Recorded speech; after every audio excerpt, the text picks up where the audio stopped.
آپ کو آگاہ کریں گے سردار عبیداللہ ساسولی بیورو چیف بلوچستان میو نیوز کی رپورٹ کے مطابق کوئٹہ سمیت بلوچستان میں پلاسٹک بیگز پر پابندی عائد۔ تفصیلات کے مطابق صوبائی دارالحکومت کوئٹہ سمیت بلوچستان بھر میں پلاسٹک بیگز پر پابندی عائد کر دی گئی ہے۔ وزیر اعلیٰ بلوچستان میر سرفراز بگٹی کی زیر صدارت صفا Quetta integrated solid waste management project کا اجلاس ہوا۔ کوئٹہ کی صفائی ستھرائی و خوبصورتی سے متعلق اقدامات پر بریفنگ دی گئی۔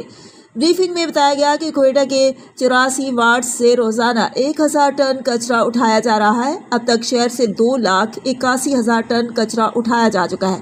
شہر کے 18 نالوں کی صفائی مکمل کی گئی ہے۔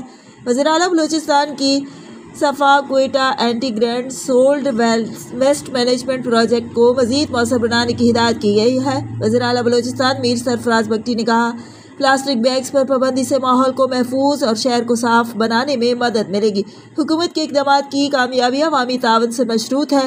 پلاسٹک بیگز کے متبادل ماحول دوست تھیلے استعمال کرنے کی ضرورت ہے۔ بلوچستان کا دارالحکومت کوئٹہ ماحولیاتی بہتری کا ماڈل شہر بنے گا۔